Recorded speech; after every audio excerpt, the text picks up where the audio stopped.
Ultratovush diagnostikalar kimningdir eng quvonchli kuniga sababchi bo'lishi mumkin, ammo qayta bu xizmatdan foydalanish aksincha bemorning ziyoniga ham ishlaydi. Ba'zi odamlar ultratovushni mutlaqo xavfsiz deb hisoblaydi va shuning uchun bir necha marta o'tkazilishga ruxsat berishadi.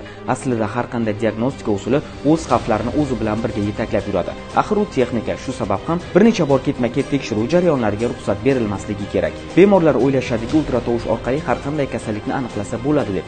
Aslida bu mato ham siz uchun doim qo'l kelavermasligi mumkin.